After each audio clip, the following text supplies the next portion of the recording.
Welcome. In this video, we are going to take a look at problem 1 from chapter 4 of College Physics 2E by OpenStax. In this problem, we have a sprinter. We know the mass of the sprinter and the acceleration of the sprinter, and we need to find the net external force. All right, let's start with a list of what we know. We know the mass equals 63.0 kilograms. We know the acceleration equals 4.20 meters per second squared. And we know that we need to find F net, the net external force. Well, F net is equal to MA.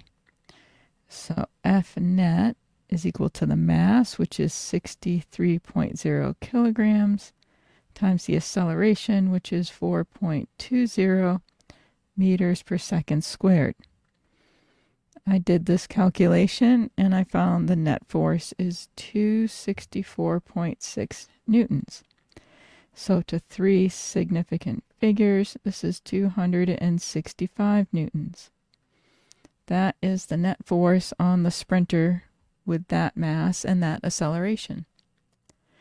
I hope that was helpful. Let me know in the comment section if you have any questions. Thank you for watching, and I'll see you in the next one.